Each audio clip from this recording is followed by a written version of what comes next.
Thank you. Thank you. My name is Pat. I'm an alcoholic. Hi, Pat. Grateful to be sober. Grateful to be here. It's good to be in the Zoom land again.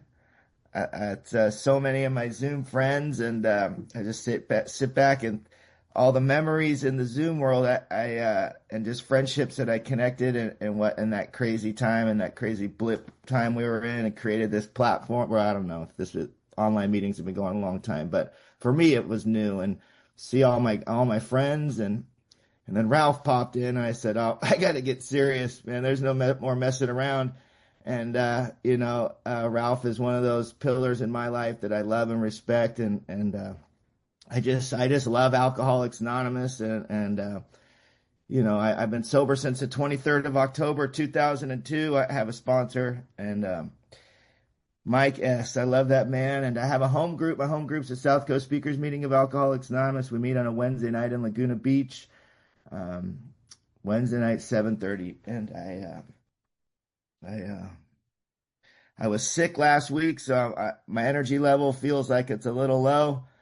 Um, but I'm showing up to Alcoholics Anonymous. When I get to the what it's like part today, we'll talk about that later. I did hear what seemed to be, I don't know about you. I'm a rule breaker. I don't know if there's any other rule breakers. I don't know if there's any loophole finders here. I'm a loophole. I know Kevin is for sure. He's a rule breaker. I heard the directions. I thank you for asking me to participate. What it was like, what happened, and what I'm like today, and trying to be like today. But I'm like, I want to talk about today first. I want to break the rules, but I won't. So I love Alcoholics Anonymous. It's the most important thing in my life today. I remember when I came to Alcoholics Anonymous on the 23rd of October. I was in a motel room. I had been calling my mom for years. The first call, my mom, when I was 17 years old, my mom had 16 years sober, and when I was 17 years old, my mom, she didn't want me drinking and using drugs in her house, which I thought was like, I mean, that's a little excessive. I mean, it is a home of recovery, but I'm so selfish and I'm so self-centered that I don't even see that my mom's recovery is even important. I know it's a big deal. I mean, I'm at meetings every night with her, when I grew up, all that stuff. I know it's a big deal, but like, that's your problem. That's not mine. Like, you're an alcoholic. I'm not. I'm just drinking because I'm having fun with my pals. I'm not. I mean, I'm not going to school. I really dropped out my freshman year. But if you just leave me alone and let me do what I want to do, like, everything will be all right. Like, you're the one that's getting in the way. You know what I mean? Like this is delusional. Like, to our new friends, I'm completely 100% delusional to the reality of my life. I'm living in a sober home. Well, I'm living in a recovery. Well, it wasn't like a sober living recovery home, but I was living in a recovery home. I mean, my mom brought women over to sponsor. My mom was going to meetings every night. My mom was speaking at conventions. It was like recovery. It was like the recovery flag was just flying out front.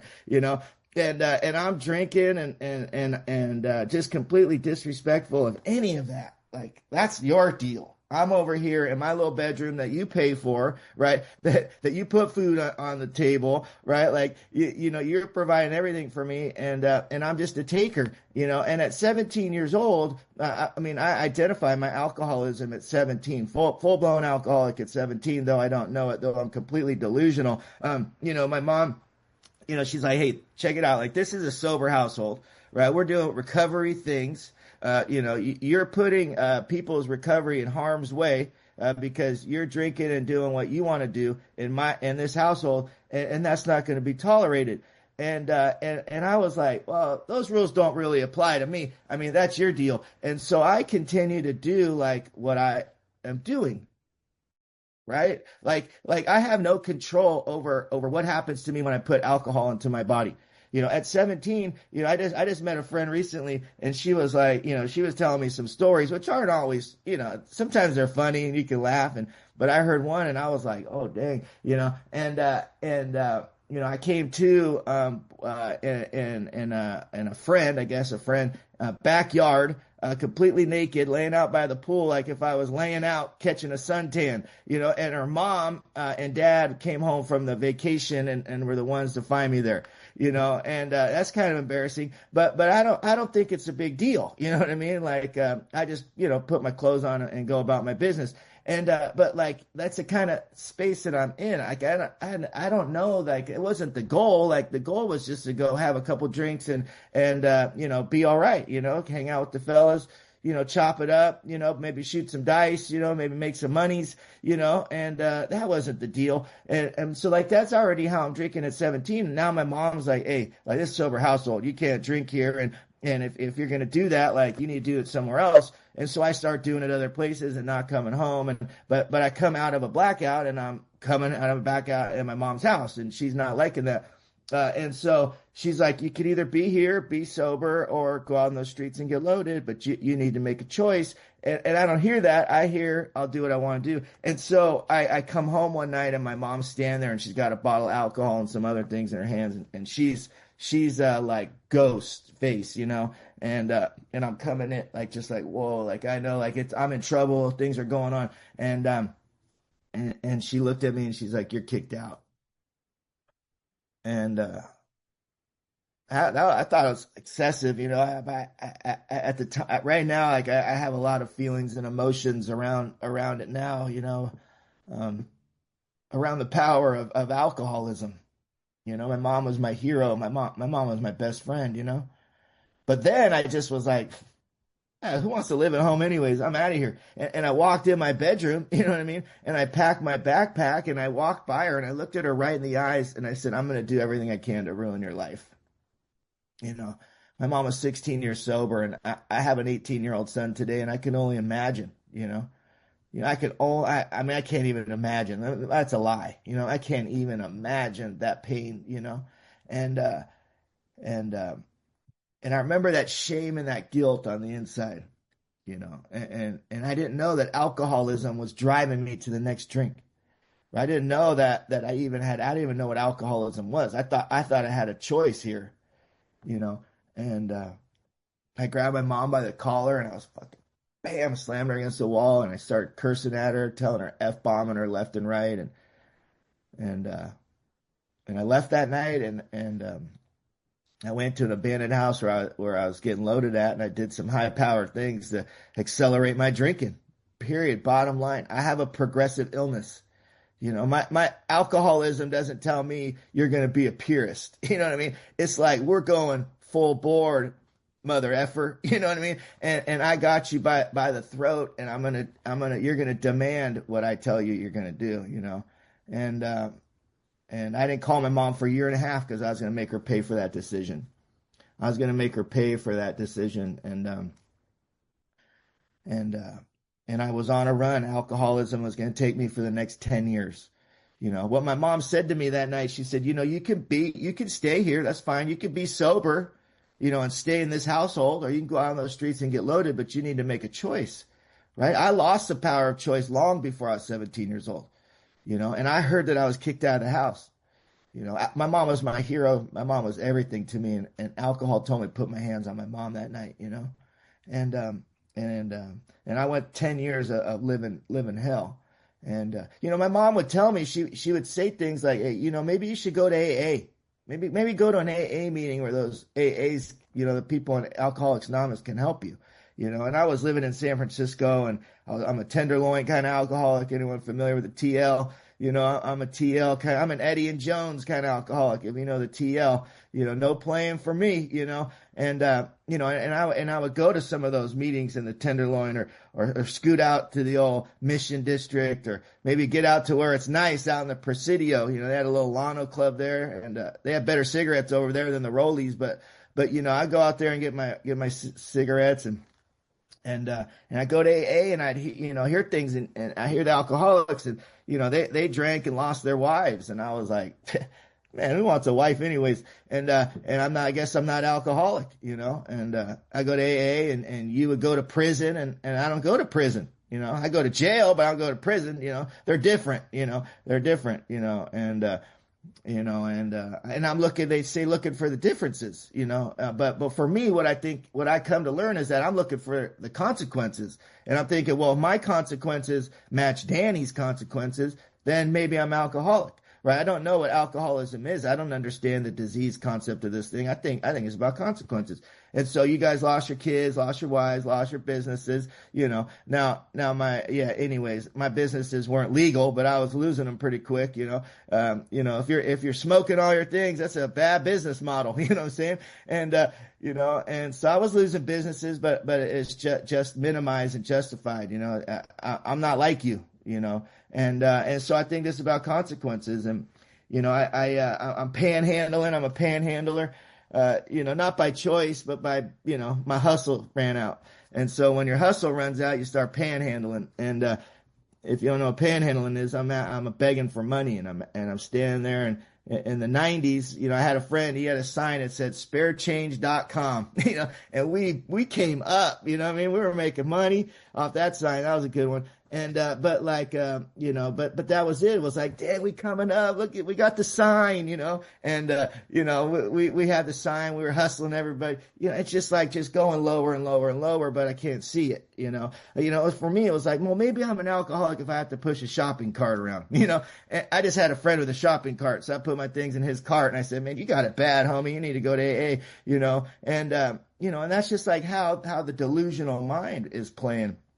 And I'm panhandling on Market Street down by the cable car. Anyone familiar with Powell and Market?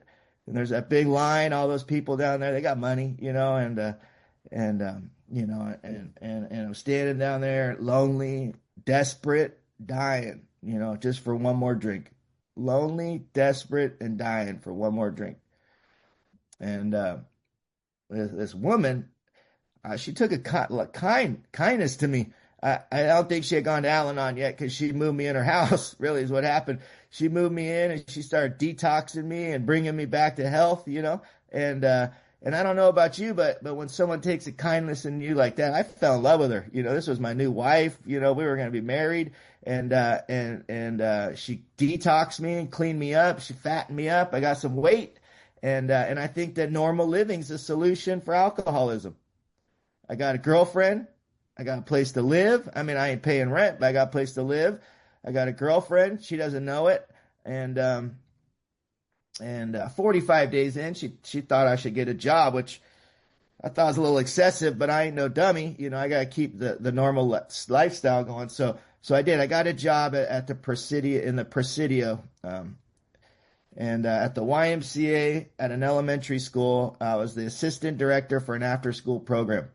45 days freshly off the Tenderloin, with my normal living. No sponsor, no steps, no God. Happy, joyous, and free. And I showed up to work, and man, it was a beautiful day, man. I went home, thanked my girlfriend for my life. Thank you for giving me this life, Day 2, I showed up, and I met my little friend from the day before. He was a second grader, and he introduced me to his mom as his best friend. He said, Mom, meet my best friend, Pat. And now I got a best friend, I got a girlfriend, I got a place to live, man. I've hit the jackpot, and I'm sitting excuse me, I show up to work on the day 3, and pushing that little boy in a swing, and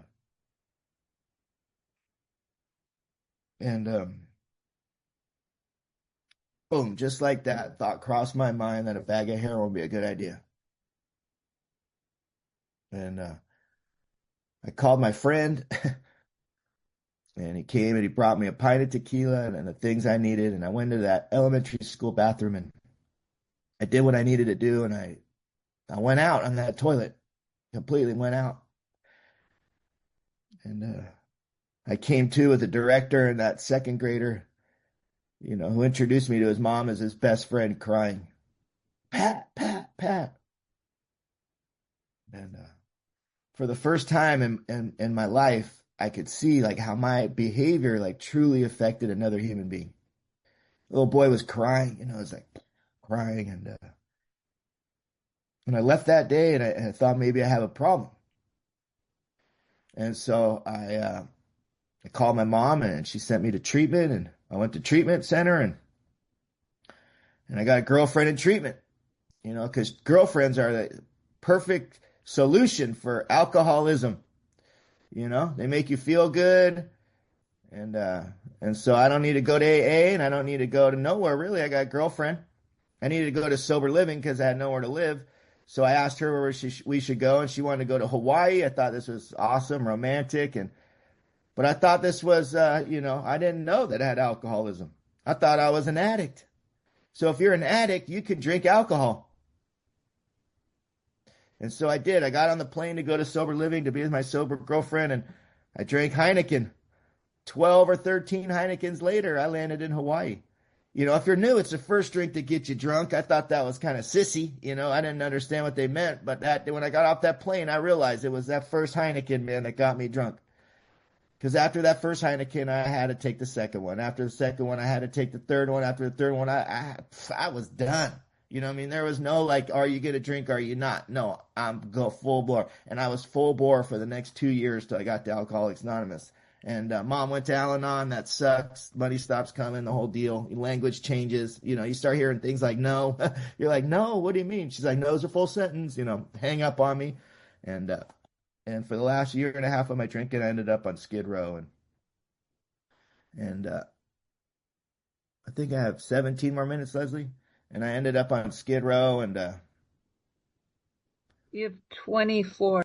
Oh, let me start over. My name is Pat. I'm an alcoholic, and I ended up on Skid Row. I ended up on Skid Row in downtown Los Angeles. And man, Tenderloin has nothing on Skid Row. Let me tell you. I mean, it's a lot. Tenderloin is tight. You know what I mean? It's a lot smaller, but Skid Row was something else, man. And I survived Skid Row. And I used to say I lived on Skid Row, but I survived Skid Row. And things that happened to me on Skid Row, I hope never happen to another human being again.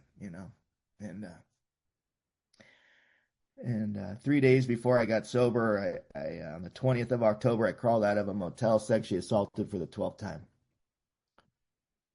And I came to with that shame and that guilt, and that desperation, that loneliness. And I know that alcohol is only going to take me to that space one more time. And so I think the only solution I have is to kill myself. And I'm going to jump in front of a car. It's 5:30 in the morning in front of a truck. And I'm about to jump in front of this truck and kill myself when the thought crosses my mind. You know what? I think tequila would be a better idea. And my whole body shifted to the left, and I walked to this liquor store, and I got that pint of tequila, and I put that bottle back. And immediately I got that sense of ease and comfort that the big book talks about. It took all that shame and all that guilt and all that remorse and all that fear away. Just like that. Boom, just like that. And I start having the conversation, and I don't know what your conversation says, but my conversation always says this time's going to be different, Pat. And I have that fierce determination to go out there and live this thing called life one more time. And when I start seeing and I start believing and I start to that I'm going to be rich and famous and I'm going to make it right with all the people in my life, and I have arrived. I was like, I'm going to go out there and I'm going to do it. I completely don't even see the fact that I got homeless gear on, you know what I'm saying? But I'm going to be a president, and then the second thought crosses my mind that the second half of that tequila bottle would be better, right? Put that bottle back. And I blacked out for 3 days, and I came to on the 23rd of October, and in the same condition I was, same feelings that I had 3 days before, same day in and day out, same come to experience, And that morning I had a spiritual defense, and the spiritual defense said, call your mom and ask for help. And I called my mom and I said, Mom, I need help. My mom is 26 years sober in the program of Alcoholics Anonymous. And I said, Mom, I need help. And she said, I can't help you anymore. She said, just stay right where you are, and someone from Alcoholics Anonymous will come and get you.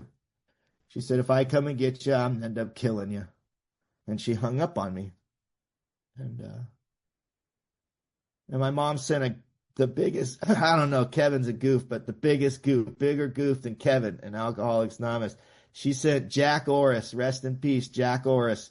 This guy had a year of sobriety. He was on fire for AA, you know what I mean? He was loud. He was a cheerleader for AA. He was like, come down there. He got the phone call, man. He said, where's the kid at?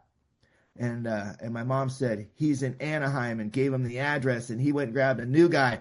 And the new guy that he grabbed was like 90 years old with a walker. You know what I mean? The guy had 90 days sober, And I thought, this is a vision for you. And they came down to that motel, man, and they barged in. Boom, barged in front of, hi, I'm Jack, and I'm an alcoholic, and you're going to Charlie Street. And I'm like, going where? And the other guy was on a walker. He's like, my name's John, come with us, And I'm thinking, oh my God, this is like Loserville, And but this is how I know that, like, dude, when I called and asked for help, I walked into God's grace, period. You know what I mean? Because I got up, man, that day. I got up and I followed those guys out of the motel, right? I walked out there, followed these guys. They walked down the stairs. I walked down the stairs. He helped John get in the van. He looked at me. He goes, get in the van, kid. And I got in the van. And those guys started telling me their stories, just like we're doing today. Just like we do day in and day out. We tell our stories with one another. Thank God, man, we're a storytelling society, Thank God you told your story to me. Because I found alcoholism in the rooms of Alcoholics Anonymous. You know what I mean? One of you shared about your drinking, and I was like, what? Dude, that happened to me too. Someone else was talking about the shame and the guilt coming to in those pitiful and incomprehensible demoralization moments, and I was like, me too. Holy cow, like, you shouldn't share that from the podium, You should probably keep that to yourself, And then everyone's laughing. And I'm like, that ain't funny. I remember sitting in my home group one night, how many days sober I had. And Larry Thomas was up there. Rest in peace, Larry Thomas, And this is just my perception. I don't know if this is, I really believe this is what happened, but I am a little bit delusional and self-centered. But it felt like Larry looked at me, because for the first time he was sharing, and I had that gut level laugh of the shame and the guilt. That stuff that I held inside, man, and it just came out. I was like, ah! I started laughing, and I realized I was laughing. You know what I mean? Oh, you're not supposed to laugh at that, And he looked at me and he said, if you're laughing in Alcoholics Anonymous, he says, we got you. And it was like he reached in my heart and just grabbed my heart. And that's what the storytellers in my life have been for me. They just reached right in my heart. You just held on to me and you held me tight. You told me it's going to be all right, kid. You shared your stories with me in a way that touched me, in a way that I can never pay you back. Because I found alcoholism here. And you guys talked about the thinking in between your drinks, and I was like, oh my God. That's exactly what happens to me. Like, I rationalize, justify, and minimize my drinking all the time. Like, I'm an addict. I'm not an alcoholic, right? Like, you're like a mom with kids, and I'm not like you.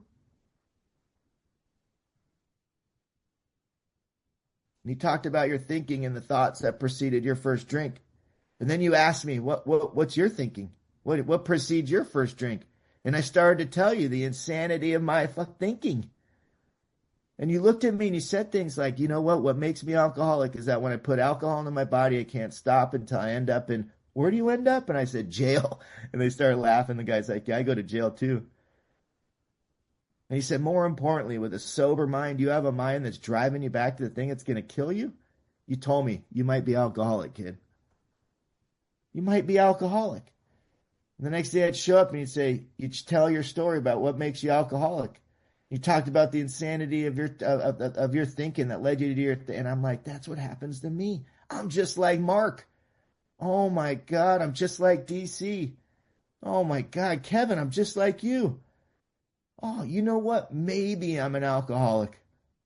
I said, you know what, Jack? I remember the day I looked at Jack. I said, Jack, I'm alcoholic. Like, I had admitted to my innermost self that I was alcoholic. And the guy literally was, I got a new guy. You know, he was so stoked. And he grabbed everyone from that Charlie Street and they came over and they're like, we got a new guy. We got a new guy, you know? And they started talking about God. And I was like, nah, I'm out of here. I'm not believing in God. He said, kid, you don't have to believe in God. You just have to believe that Alcoholics Anonymous worked for us.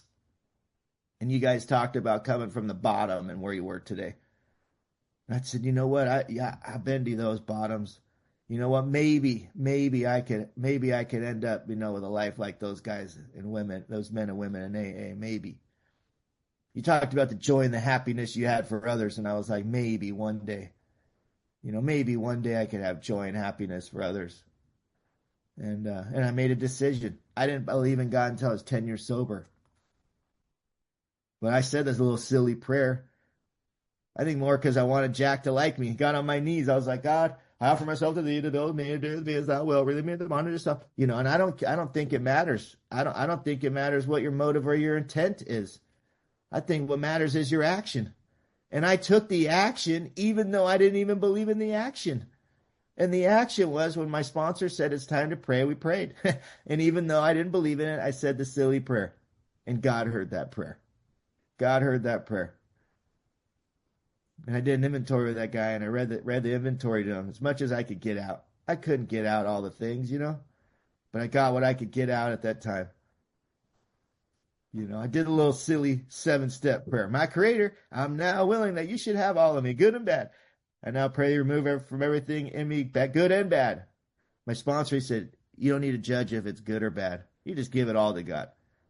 And then I said, God, leave me with what you need for me to be of service to you and my fellows. Amen. And I don't think God cares. The motive is, he heard that prayer. He's used every single character defect in my life to help another alcoholic. Let me tell you. The longest journey I've gone is from my head to my heart. It's been painful. It's been a painful one, and my character defects got a girl pregnant, and she was 4 years sober, and DC just leaned back. He's like, dang, did he just say that? And yeah, we didn't even like each other, and early on AA dating, and we did one of those. We did the in the relationship, out of the relationship, in the relationship. We don't like each other, so we'll break up. Next week we love each other, and so we decided to go to Las Vegas with some young people's group, and we did, and she got pregnant, and that wasn't part of the plan, I thought, I'm just over here having fun, and I tried every manipulation tactic to get rid of that kid. I didn't want to be a dad. Never met my dad. I don't know how to be a dad. I was terrified, I was 4 years sober. I was going to school. I was washing windows because that's for another fellowship, but I'm a window washer. You know what I'm saying? If you're a window washer, if you know about window washing, you know what I'm talking about. So I was washing windows on the side, and I was DJing, for a little side gigs. I remember telling my sponsor, I said, I can't even afford to pay for my own rent. I'm still living at my mom's. And he said, well, it looks like you're going to get a job. And I remember talking to her, and I said, I can't do this. And she said, well, I'll tell you what, I'm financially sound. You're not. And you go to school so you can take care of our son, and I'll work, and for a selfish, self-centered guy, I was like, sign me up, and so for the first six months, well, longer than that, but for the first 6 months, oh, there's my son now. For the first 6 months of my son's life, how you doing, son? I'm speaking.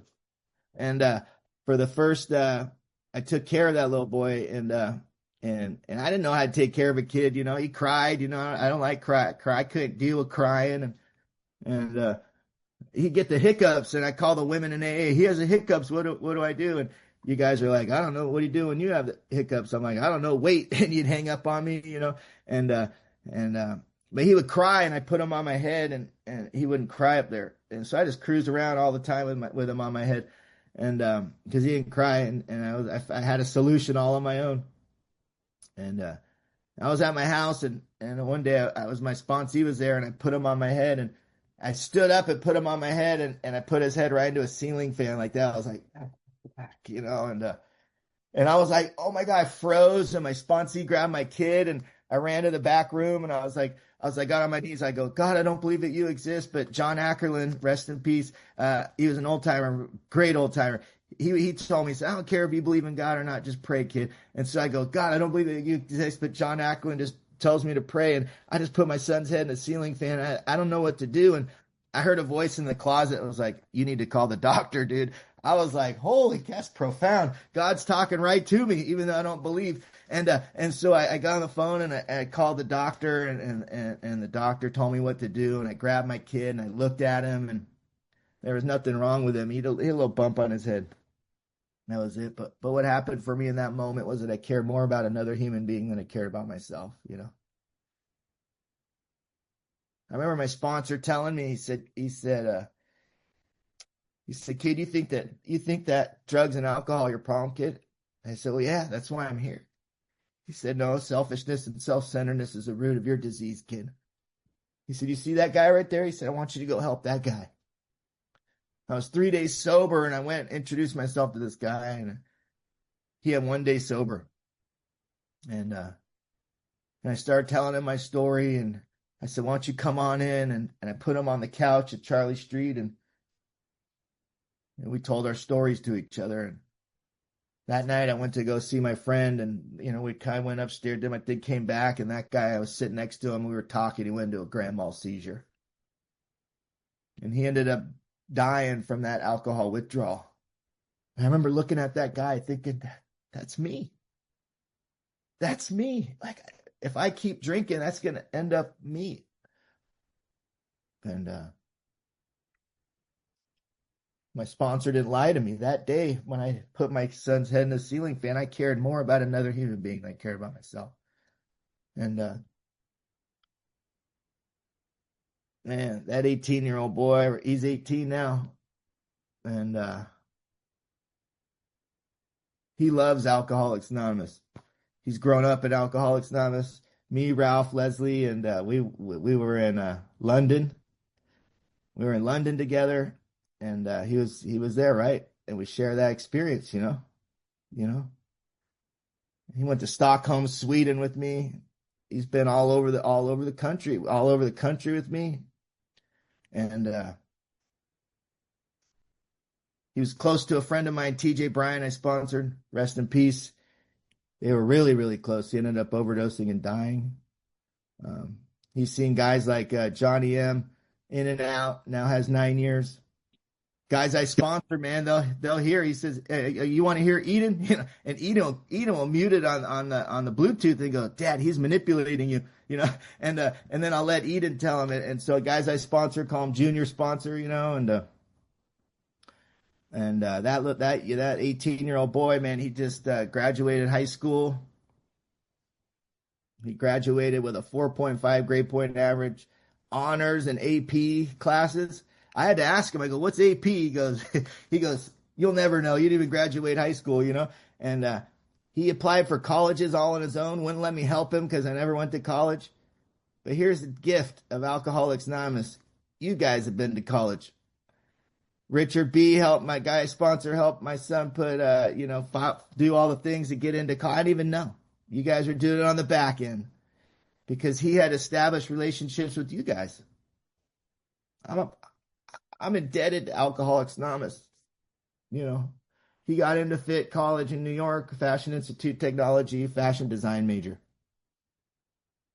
He got his own sewing machine, paid with his own money. Is it time? No. It's hard to see the little thing. And he got his own thing. He paid with his own money. And he sewed his own jacket, his own 3 uniforms, or not uniforms, outfits. And he wrote his thing about Alcoholics Anonymous and how it's changed his life. How it's given him the life he has today, and that his parents didn't go to college, and he's the first to go to college. You know? And I asked him the other day, I said, Eden, what would you equate your success to? This fast, boom. He said, because of Alcoholics Anonymous. He said, all the men and all the women you put into my life, all the examples, the ones that have been able to stay sober, the ones that have not, have all given me the life that I have here today. He talked to his roommate the other day, and we're taking him on Friday to go to college. to fly him to New York. Me and his mom, we're not together anymore, but we've been able to co-parent well. I mean, it's been hard, but well. And we're gonna fly together on Friday and come home Sunday, and he'll have a week in between before he starts school. And I'm scared, you know what I mean? I'm terrified, my son going across the country. But here's the gift of Alcoholics Anonymous. Billy Ann called me and said, if your son needs a job anywhere in New York doing anything, you just let me know. Sean D calls me, anything I could do to help your son. I'm just one phone call away. Men and women have surrounded me. I know it's going to be all right, but I'm scared, And I'm losing my buddy.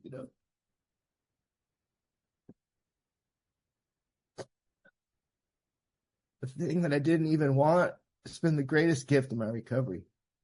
If it's up to me, I'll shortchange myself every time. I'll shortchange myself every time. What I think is good for me generally turns out to be bad for me.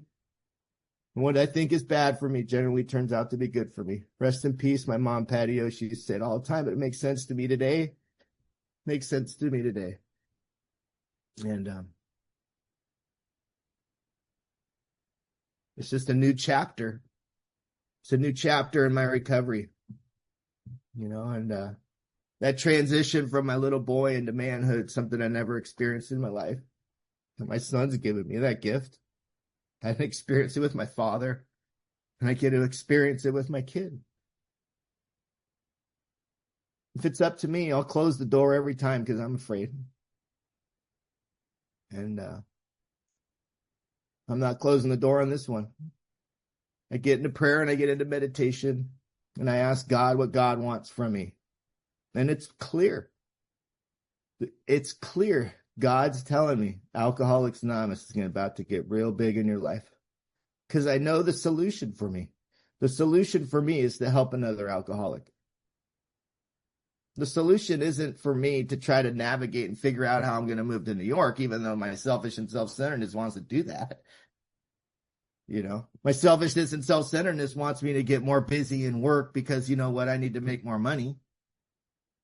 The mind, which separates me from you, which leads me to the next drink, the mind, the main problem the Alcoholic Center's in the mind's driving me to desires and wants that get me in trouble every time. But when I go within, the message is clear that I need to be of service to another alcoholic. And that's what I'm going to do. I make a commitment to this group this morning. It's the first time I've shared that out loud. But I'm making a commitment to this group. You're going to see more of me. You're going to see more of me. Because I know the more of you, the less of me, the bigger my life gets, And right now, even though my life feels so small because of whatever, it's just not the truth, And the mind is the great lie, And God is the great truth. And I'm going to seek more God. I'm going to seek more you. And when my mom passed away in 2019, it was a hard moment, and you surrounded me. And I know that you'll surround me just like that moment. And I know through my experience that when I had what I thought was the greatest loss was the greatest connection. My relationship with my mom today is deeper than it ever was before. And you ask yourself why? Spirit to spirit. When the spirit in me connects to the spirit in you, it's where the magic happens, man. It's where the magic happens. And I made amends to my mom after she passed, and I had her ashes, and I took her found this tree, and I'm not going to read the thing. Sometimes I will, but I made amends sat at this tree, and I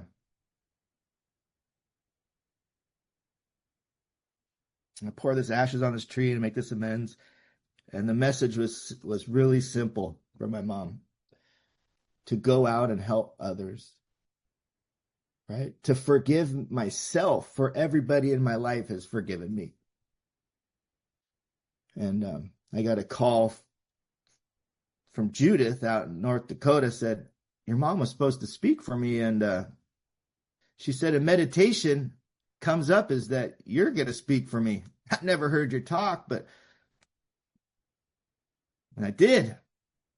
And I'm flying in the air, and I look outside the window, and there's this gold, like what appears to be like ghosts, you know what you see? And I was like, I was like, whoa. And I get to the meeting that day, and I'm in there, and I get up there, and I watch my mom's spirit walk in the back room. It's like a silhouette of her long hair and her baggy clothes, and she sat on the back thing in the back corner on the back, and just put her head down like this. And I gave a talk that day on step 5, I think. Yeah, step 5. And I see my mom right there. My mom got up and walked out, and things like that happened to me. If I stay awake to the spiritual world, things like that happen. And I got a call from my dear friend Ralph, and he said, same thing. Allow me the opportunity to come talk on step 2, right? And for a guy that didn't believe in God, I don't think God cares if you believe in God or not. As long as I've been able to stay sober, God has continued to show up. God's showing up in this moment. I know God's going to show up with me in each and every moment. If you're new here in Alcoholics Anonymous, my message today is that Alcoholics Anonymous is a lot more than just not drinking. Alcoholics Anonymous, the process of growing up. And I thank you for your patience and your love to allow me to grow up here. Thank you very much.